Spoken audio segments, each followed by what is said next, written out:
পৃথিবীতে শ্রেষ্ঠতম প্রতিশোধ হলো চুপ থাকা।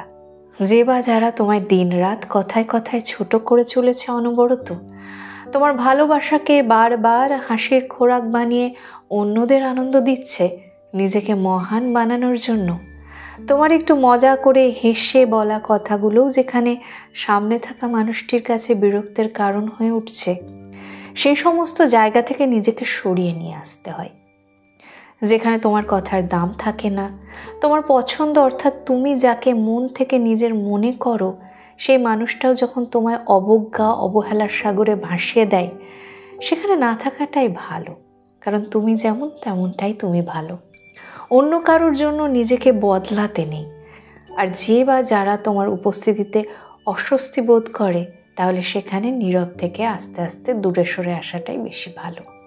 কারণ কারোর সাথে তর্কে জড়ানোর থেকে নিজেকে চুপ রাখাটা সবচেয়ে বেশি আনন্দের।